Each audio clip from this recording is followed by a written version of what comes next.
Hello everyone. तो जैसा कि पिछले वीडियो में हमने डिस्कस किया था हीट ट्रीटमेंट के बारे में, उस चैप्टर को हमने स्टार्ट किया था। हीट ट्रीटमेंट में जो भी टर्मिनोलॉजीज प्रयोग की जाती थी, उसके स्ट्रक्चर्स वगैरह के बारे में हमने जाना था। फिर प्लेन कार्बन स्टील के टाइप्स के बारे में जाना था। आइए इस वीडियो में हम स्टार्ट करने वाले हीट ट्रीटमेंट के मेथड्स के बारे में, जो भी एनीलिंग, नॉर्मलाइजिंग, टेम्परिंग, हार्डनिंग, जितने भी हीट ट्रीटमेंट के मेथड्स हम इस वीडियो में डिस्कस करेंगे। जैसा कि पिछले वीडियो में हमने डिस्कस किया था हीट ट्रीटमेंट या ऊष्मा उपचार के बारे में। ऊष्मा उपचार क्या होती है? कोई भी धातु है या कोई भी अलॉय है, उसमें कुछ निश्चित वांछित गुण उत्पन्न करने के लिए वो एक निश्चित ताप पर गर्म करके निश्चित दर से ठंडा करके उसके हम ग्रेन्स को परिवर्तित कर देते हैं, जिससे कि हमें अपनी इच्छा अनुसार, आवश्यकता अनुसार उसमें गुण उत्पन्न किए जा सकते हैं। तो ये बेसिकली हीट ट्रीटमेंट होता है। हीट ट्रीटमेंट करने की कई सारी विधियां हैं, उसकी आवश्यकता के अनुसार, उसके नीड के अनुसार। तो वन बाय वन करके सबको जानते हैं। इसमें सबसे पहले आता है नॉर्मलाइजिंग, जिसे हिंदी में पर सामान्यीकरण भी कहते हैं। क्या होता है? जब कोई स्टील है, कोई भी या पार्ट है, उस पर गर्म अवस्था में, ठंडी अवस्था में हैमरिंग करते हैं, ठोंकते पीटते हैं, बेंडिंग वगैरह करते हैं, कुछ भी जब उस पर हम प्रोसेस करते हैं, चाहे वो ठंडी अवस्था में हो या गर्म अवस्था में हो, तो उसके इंटरनल स्ट्रक्चर में कुछ परिवर्तन आ जाता है, उसमें कुछ स्ट्रेस डेवलप हो जाता है। तो उसे फिर से उसकी हालात में लाने के लिए, उसकी पूर्व अवस्था में लाने के लिए जो प्रोसेस की जाती है वो होती है नॉर्मलाइजिंग। मुख्य उद्देश्य नॉर्मलाइजिंग का क्या होता है कि जब कोल्ड वर्किंग में या हॉट वर्किंग के दौरान जो भी उसमें क्या है, इंटरनल स्ट्रेस डेवलप हो गई है, उस स्ट्रेस को हमें दूर करना होता है, उस आंतरिक प्रतिबल या विकृति को हमें दूर करना होता है। उसके साथ साथ उसके ग्रेन साइज, जो भी ग्रेन है, उसको रिफाइन करके छोटे छोटे कणों में परिवर्तित करना होता है, जिससे कि उसकी टफनेस को बढ़ाया जा सके, उसकी सामर्थ्य को बढ़ाया जा सके और उसके स्ट्रक्चर को इम्प्रूव किया जा सके। तो ये है नॉर्मलाइजिंग का पर्पज, उद्देश्य की नॉर्मलाइजिंग क्यों की जाती है।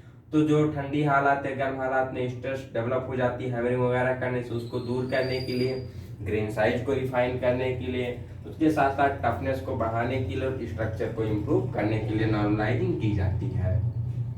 नॉर्मलाइजिंग करते कैसे हैं? नॉर्मलाइजिंग में हम सबसे पहले जो भी अपना स्टील का पार्ट होता है या जो भी पार्ट है, उसको गर्म करना होता है। गर्म करने के लिए यदि स्टील में कार्बन परसेंटेज 0.87% से क्या है, कम है, 0.87% से कम है, तो उसे हम क्या करते हैं, अपर क्रिटिकल टेम्परेचर से 30 से 50 डिग्री सेल्सियस ऊपर गर्म करते हैं। और यदि कार्बन परसेंटेज 0.8% से ज्यादा है, इससे अधिक है, तो हम क्या करते हैं, उसे लोअर क्रिटिकल टेम्परेचर से 30 से 50 डिग्री सेल्सियस ऊपर गर्म करते हैं। यहाँ जैसे कि लिखा है heat above 30 to 50 degree Celsius above. अब मतलब लोअर क्रिटिकल टेम्परेचर से 30 से 50 कब गर्म करेंगे? यदि स्टील में कार्बन की परसेंटेज 0.87 से ज्यादा है तो लोअर क्रिटिकल टेम्परेचर से 30 से 50 ज्यादा, और यदि 0.87% से कम है तो अपर क्रिटिकल से 30 से 50 डिग्री सेल्सियस ज्यादा पे उसे गर्म करते हैं। गर्म करने के बाद थोड़ी देर उसी अवस्था में छोड़ते हैं, सोकिंग करते हैं, जिससे सारे पार्ट एक रूप से गर्म हो सके। उसके बाद हम उसे क्या करते हैं, ईयर रूम टेम्परेचर पर, हम रूम टेम्परेचर पे क्या करते हैं, ईयर में उसे ठंडा होने के लिए छोड़ देते हैं। कई बार पूछा जाता है कि नॉर्मलाइजिंग में पार्ट को कहाँ पर ठंडा करते हैं, तो हम रूम टेम्परेचर पर, कमरे के तापमान पर ठंडी हवा में उसे छोड़ देते हैं ठंडा होने के लिए ईयर में। टेम्परेचर कभी पूछा जाता है, कभी कभी कितना होता है, तो 20 डिग्री सेल्सियस आपका रूम टेम्परेचर होता है। इससे ±2 डिग्री सेल्सियस, मतलब 18 डिग्री सेल्सियस से लेकर 22 डिग्री सेल्सियस के बीच में हम ईयर में उसको ठंडा करते हैं। इसका मुख्य उद्देश्य क्या होता है, उसमें जो हैमरिंग करने से, रोलिंग करने से जो भी स्ट्रेस डेवलप हो गई है उसको दूर करना, ग्रेन साइज को रिफाइन करना। तो ये होता है नॉर्मलाइजिंग। इसके बाद क्या आता है, एनीलिंग आती है, प्रसामान्यीकरण इसकी हिंदी होती है। एनीलिंग जैसे कोई पार्ट है, जब काफी हार्ड होता है, कठोर होता है, तो उसकी मशीनिंग करना संभव नहीं होता है, बहुत डिफिकल्टी होती है उसको मशीन करने में। तो कोई भी पार्ट, हार्ड पार्ट को मशीन करने से पहले उसे नर्म हालात में लाना होता है, सॉफ्ट बनाना होता है। तो इसके लिए जो प्रोसेस की जाती है वो बेसिकली होती है एनीलिंग। एनीलिंग का उद्देश्य क्या है, मेटल को सॉफ्ट करना, मेटल को जो विधा होते हैं उसे नरम बनाना, जिससे कि उसकी मशीनिंग क्या हो, इजी से उसे मशीन किया जा सके, आसानी से उसकी मशीनिंग हो सके। इसके साथ साथ एनीलिंग में भी ग्रेन साइज रिफाइन होता है, छोटे छोटे कणों में परिवर्तित होते हैं। और एक मेन उद्देश्य इसका होता है मेटल की डक्टिलिटी को बढ़ाना, जो उसकी तन्यता होती है ग्रेन साइज को रिफाइन करने से उसकी डक्टिलिटी भी इम्प्रूव हो जाती है। उसके साथ साथ जो उसमें इंटरनल स्ट्रेस होते हैं वो भी दूर हो जाते हैं, और उसकी इलेक्ट्रिकल और मैग्नेटिक प्रॉपर्टीज को भी बदला जा सकता है एनीलिंग के द्वारा। जिस प्रकार हम हीटिंग कर रहे थे नॉर्मलाइजिंग में, सेम टू सेम हम हीटिंग करते हैं एनीलिंग में भी। अगर 0.87 से कम है तो अपर क्रिटिकल टेम्परेचर से 30 से 50 ज्यादा, और कार्बन परसेंटेज 0.87 से ज्यादा है तो लोअर क्रिटिकल टेम्परेचर से 30 से 50 ज्यादा पे गर्म करते हैं। उसके बाद थोड़ी देर उसी अवस्था में छोड़ते हैं, सोकिंग करते हैं, जिससे पूर्ण रूप से पार्ट हमारा एक समान रूप से गर्म हो सके। यहाँ पे ठंडा करने के लिए हम क्या करते हैं, बहुत धीरे धीरे ठंडा करते हैं। तो जनरली हम फर्नेस, जिस फर्नेस में उसको गर्म कर रहे होते हैं, फर्नेस को स्विच ऑफ करके उसी में हम उसको ठंडा होने के लिए छोड़ देते हैं। जनरली क्या करते हैं, फर्नेस में ही ठंडा होने के लिए छोड़ देते हैं फर्नेस को स्विच ऑफ करके, या फिर जो राख होती है, ड्राई ऐश होती है उसमें, या फिर जो चूना पत्थर, चूना पाउडर होता है उसमें हम ढक देते हैं, जिससे कि वो स्लोली स्लोली धीरे धीरे ठंडा हो सके। मेन उद्देश्य क्या होता है एनीलिंग का, कि मेटल को सॉफ्ट करना, जिससे कि उसकी मशीनिंग आसानी से की जा सके। तो ये पूछा जाता है कि एनीलिंग में कहाँ ठंडा करते हैं, तो फर्नेस में ही स्विच ऑफ करके ठंडा होने देते हैं, या फिर राख में या चूने के नीचे उसको दबाकर ठंडा करते हैं। मुख्य उद्देश्य क्या होता है, सॉफ्ट करना, नरम बनाना, जिससे कि मशीनिंग आसानी से की जा सके। नेक्स्ट आती है हार्डनिंग, मतलब कठोरता। कोई भी नरम स्टील है या कोई टूल है हमारा, कटिंग कर रहा है, कटिंग करने के लिए उसमें क्या होना चाहिए, हार्डनेस, कठोर होना चाहिए, जिससे कि वो दूसरे पार्ट को क्या कर सके, काट सके। तो उसे हार्ड करने के लिए, नरम स्टील को हार्ड करने के लिए, फिर कोई टूल्स है उसको हार्ड करने के लिए, जिससे कि वो दूसरे को काट सके, जो प्रोसेस की जाती है वो कहलाती है हार्डनिंग। इसमें क्या होता है, इसका मुख्य उद्देश्य क्या है, उसकी हार्डनेस को बढ़ाना। हार्डनेस बढ़ेगी तो उसकी स्ट्रेंथ, जो क्षमता होगी, वो भी धीरे धीरे उसकी बढ़ेगी। इसके साथ साथ उसमें क्या करना, रेजिस्टेंट टू बियर, जो भी उसमें वियरनेस होता है, जो दूसरे के द्वारा, जो उसमें कुछ, मान लीजिए किसी के द्वारा अगर हम उसको स्क्रैच कर रहे हैं तो स्क्रैच ना हो, इसका प्रतिरोध कर सके। दूसरे के द्वारा अगर काट रहे हैं तो उसका प्रतिरोध कर सके।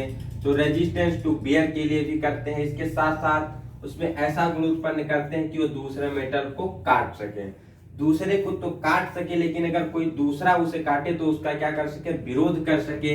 ये सारे गुण उत्पन्न करते हैं हम हार्डनिंग के द्वारा। इसमें क्या करते हैं, इसमें भी हम अगर 0.87 से कम है तो अपर क्रिटिकल से 30 से 50 ज्यादा, अगर कार्बन 0.87% से ज्यादा है तो लोअर क्रिटिकल टेम्परेचर से 30 से 50 ज्यादा डिग्री सेल्सियस, 30 से 50 डिग्री सेल्सियस ज्यादा पे गर्म करते हैं। और हार्डनिंग में गर्म करने के बाद क्या करते हैं, सोकिंग टाइम देने के बाद एक समान जब वो गर्म हो जाता है फिर उसे हमें शीघ्रता से ठंडा करना होता है।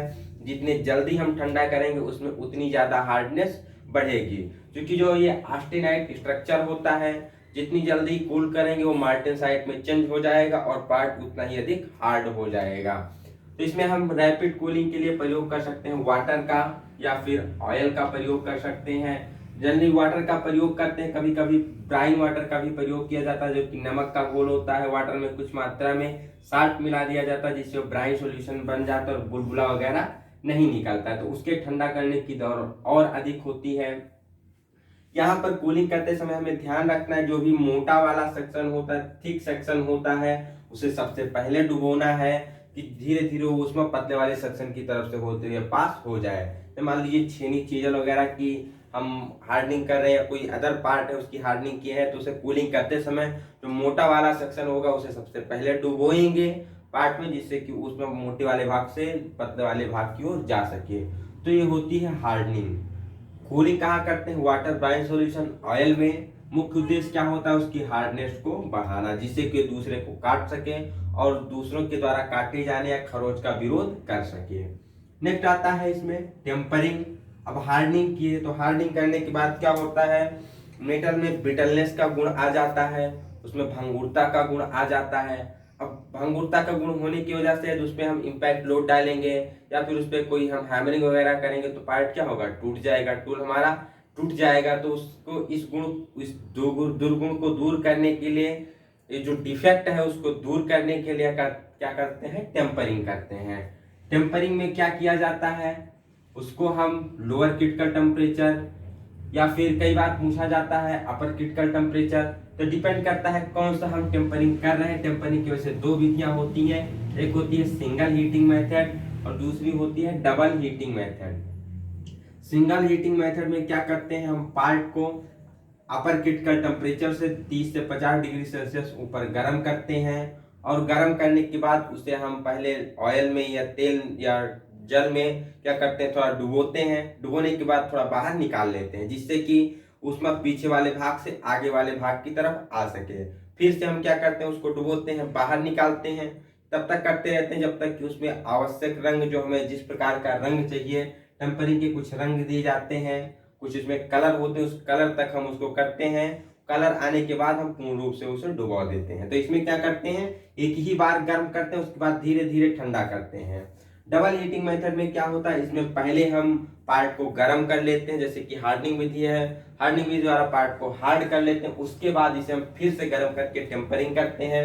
तो इसमें फिर से गर्म करने के लिए क्या किया जाता है, इसे लोअर क्रिटिकल टेम्परेचर से, जो लोअर क्रांतिक तापमान उससे नीचे, जनरली आपका 200 से 400 डिग्री सेल्सियस पे गर्म किया जाता है। गर्म करने के बाद फिर इसको हम कूल डाउन करते हैं, कि इसमें वाटर में या फिर ऑयल में या फिर एयर में भी कूल डाउन कर सकते हैं। बट जनरली जो स्टील के लिए कूलिंग मीडियम यूज किया जाता है, क्वंचिंग मीडियम यूज किया जाता है टेम्परिंग में, और मोस्टली ऑयल का ही प्रयोग किया जाता है। इसमें क्या करते हैं, हम धीरे धीरे उसको कूल डाउन करते हैं, धीरे धीरे उसकी क्वंचिंग करते हैं और कलर को देखते रहते हैं। अभी कलर क्या है, according to temperature, according to use colour define होता है। जैसे 230 डिग्री सेल्सियस पर कौन सा कलर होगा, पेल स्ट्रो, 240 पे डार्क स्ट्रो, 250 पे ब्राउन, 260 पे ब्राउनिश, 270 पे पर्पल, 280 पे डार्क पर्पल, 300 डिग्री सेल्सियस पे ब्लू कलर का आ जाता है। तो इस कलर को देखते हुए टेम्परेचर रेंज के अनुसार हम उसको क्या करते हैं, कूल डाउन करते रहते हैं। जिस प्रकार का हमारा आवश्यकता होती है गुण के लिए, उस प्रकार उसको हम कूलिंग करते हैं।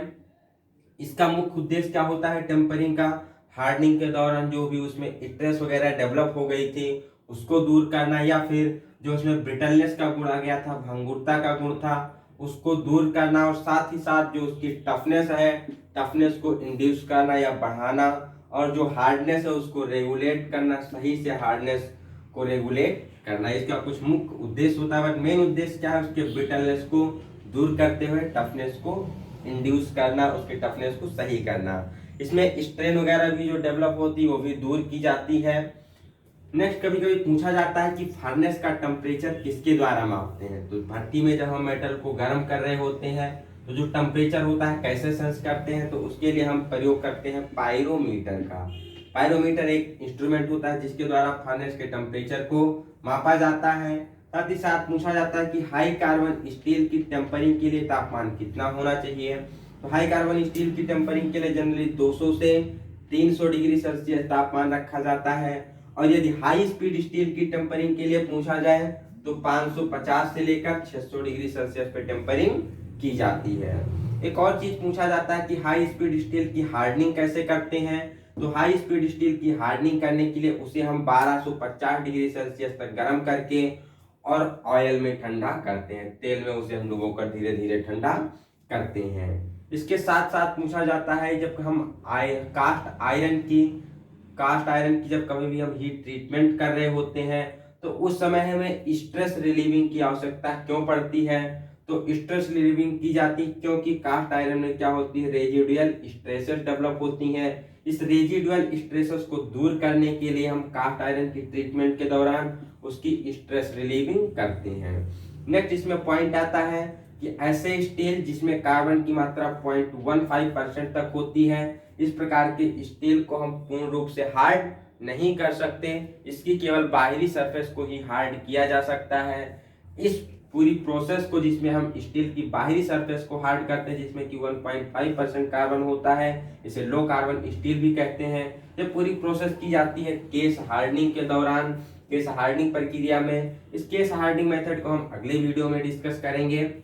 ऐसे ऐसे स्टील जिसमें 0.8% तक की कार्बन की मात्रा होती है, उस स्टील की स्ट्रेंथ सबसे अधिक होती है, क्योंकि जैसे जैसे कार्बन की मात्रा बढ़ती जाती है स्टील में, उसकी हार्डनेस तो बढ़ती जाती है, लेकिन जो उसकी स्ट्रेंथ होती है वो धीरे धीरे कमजोर होती जाती है, क्योंकि कार्बन की मात्रा बढ़ने के साथ साथ उसमें ब्रिटलनेस का गुण भी आता रहता है। तो जो 0.8% वाली कार्बन स्टील होती है, जिस समय 0.8% कार्बन पे उसका स्ट्रक्चर कैसा होगा, पूर्ण रूप से पियर लाइट की संरचना होती है। तो पियर लाइट संरचना वाली स्टील सबसे हायर स्ट्रेंथ की होती है, और कार्बन बढ़ने के साथ साथ हार्डनेस बढ़ेगा और उसका स्ट्रेंथ थोड़ा डिक्रीज होगा।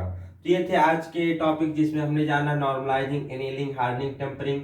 नॉर्मलाइजिंग में कहाँ ठंडा करते हैं, रूम टेम्परेचर पर एयर में ठंडा करते हैं। क्यों किया जाता है, कोल्ड वर्किंग के दौरान या हॉट वर्किंग के दौरान जो भी उसमें स्ट्रेस डेवलप हो गई है उसको दूर करने के लिए, ग्रेन साइज को रिफाइन करने के लिए। एनीलिंग में कहाँ ठंडा करते हैं, हम फर्नेस में ही धीरे धीरे ठंडा करते हैं, या राख में या चूने में हम दबाकर ठंडा करते हैं। एनीलिंग क्यों की जाती है, मेटल को सॉफ्ट करने के लिए, जिससे कि उसकी आसानी से मशीनिंग की जा सके।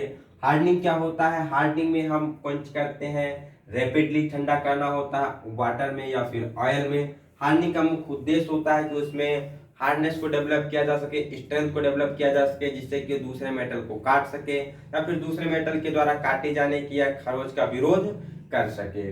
टेम्परिंग क्यों की जाती है, टेम्परिंग की जाती है जो कि हार्डनिंग के द्वारा उसमें ब्रिटलनेस डेवलप हो गई या स्ट्रेन डेवलप हो गए हैं, उसको दूर करने के लिए, जिससे कि कंपन वगैरह को सहन कर सके, और इम्पैक्ट लोग डाला जाए तो सहन कर सके और टूटे ना, तो इसके लिए करते हैं टेम्परिंग।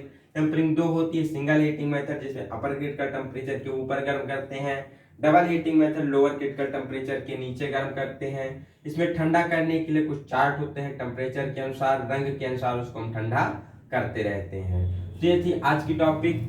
मिलते हैं अगले वीडियो में, जिसमें हम डिस्कस करेंगे केस हार्डनिंग के बारे में, उसके मेथड्स के बारे में। तो बने रहिए हमारे साथ। कोई डाउट है तो टेलीग्राम चैनल पे आप पूछ सकते हैं। पढ़ते रहिए। अगले वीडियो तक के लिए have a good day, best of luck.